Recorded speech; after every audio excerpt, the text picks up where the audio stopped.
खुलुमबाय आं दिबिकान बारो नोंथांमोनखौ आंनि चेनेलाव फिन खेबसेबाव बरायबाय। थांनाय भिडिअ नोंथांमोना जेरैबायदि आंखौ सापर्ट खालामबाय, जेरैबायदि आंखौ अनहरबाय, बिनि थाखाय आंनि गोसो गोरबोनिफ्राय नोंथां बयनिसिमबो रोजा रोजा साबायखर बावहरनाय थाबाय। आंनि गुबै थांखियानो जाहैबाय जा जोंनि बर' गथ'फोर सोलोंगासिनो दङ बिथांमोननिसिम आंनि जितु एक्सपिरियेन्स दङ, जितु नलेज दङ, बे नलेजखौ, बे एक्सपिरियेन्सखौ आं शेयार खालामनाय। आं दिनैनि भिडिअ बानायनायनि गुबै मटिभखौ आं दायो खोन्थानोसै। नोंथांमोना आंखौ गोबाङानो सोंदों आङो अलरेडि नैबे डायरियाव लिरनानै लादों।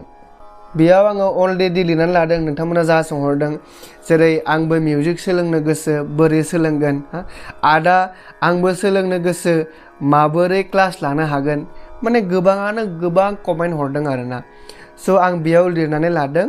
स' बिनिनो आङो जितु मोनब्रै मोनबा कमेन्ट नोंथाङा जाय हरदों बियो मोनथिखागोन। स' नोंथांनि थाखाय बे भिडिअआ दायो खोन्थागोन नोङो मेथाइखौ बोरै सोलोंगोन आरो माबोरै सोलोंनो स्टार्ट खालामगोन। बिनि आङो एन्सारखौ मा बुंगोन मिथिबाय। नोंथाङा जुदि गोसो गुदुंब्ला सोलोंनायखौ स्टार्ट खालामदो जेरैखि जाया।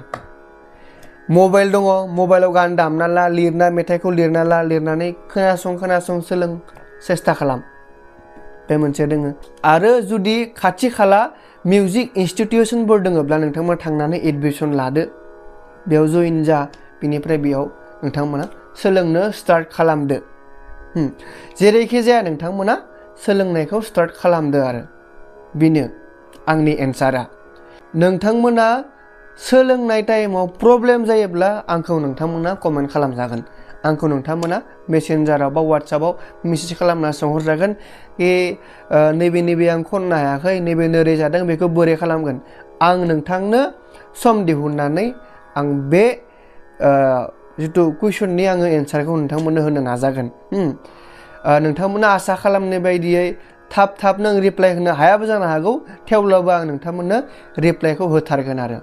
जितु आं नोंथांमोनखौ बुंबाय मेथाइ सोलोंनायनि बाथ्रा, जेनेबा इनस्टिटिउट थांनानै सोलों, बा नोङो मबाइलाव सोलों, इउटुबाव सोलों, मेरला भिडिअफोर गोलैनानै दङ। आंनिबो फेसबुकाव माखासे भिडिअ जाबाय, इउटुबावबो दङ। बड' सोरगोम होननानै नोंथांमोना इउटुबाव सार्च खालामबाथाय आंनि बेयाव माखासेफोर भिडिअ दङ। बिनिफ्राय नोंथांमोनाबो सोलोंनो हागोन। बिनि अनगायैबो जुदि नोंथांमोननो जुदि भिडिअ नांगौबा, बेसिक लेसननि जुदि भिडिअ नांगौब्ला नोंथांमोना कमेन्ट खालामजागोन। आं नोंथांमोनखौ बेसिकनिफ्राय बेसिक स्टार्ट खालामनानै नोंथांमोनखौ आङो खोन्थानो सेस्था खालामगोन आरो। बेखौ नोंथांमोना कमेन्ट खालामब्लासो आङो भिडिअखौ लाबोगोन। मानो होनब्ला अलरेडि आङो बेफोरनि सोमोन्दै बुंनाय माखासेफोर भिडिअ आंनि चेनेलाव दंखायो। बिनिफ्राय जितु नोङो सोलोंगोन ना, सोलोंबा नों जायखिजाया इनस्टिटिउटआव सोलोंबा, जायखिजाया स्कुलाव सोलोंहैब्ला, बा जायखिजाया नोङो इउटुबाव सोलोंब्ला गिबियावनो नोंखौ फोरोंगोन मा 7ता स्वरनि सोमोन्दै। बेखौ आं अलरेडि बुंखानानै दङ, भिडिअफोराव आं अलरेडि बुंखायो। 7ता स्वरा मा? सा रे गा मा पा धा नि। माने जाय मिउजिकआ बे 7ता स्वरावनो डिपेन्ड जानानै थायो, बे 7ता स्वरजोंनो अल वर्ल्डनि मिउजिक। अब्ला नोंथांमोना साननानै नायदो बे 7ता स्वरा बेसेबां इम्पर्टेन्ट। स' आसा खालामो नोंथांमोना आंनि बाथ्राखौ बुजि मोनबाय। आरो जुदि माबाफोर हेल्प नांगौब्ला नोंथांमोना कमेन्ट खालामजागोन। अके, थेंक इउ।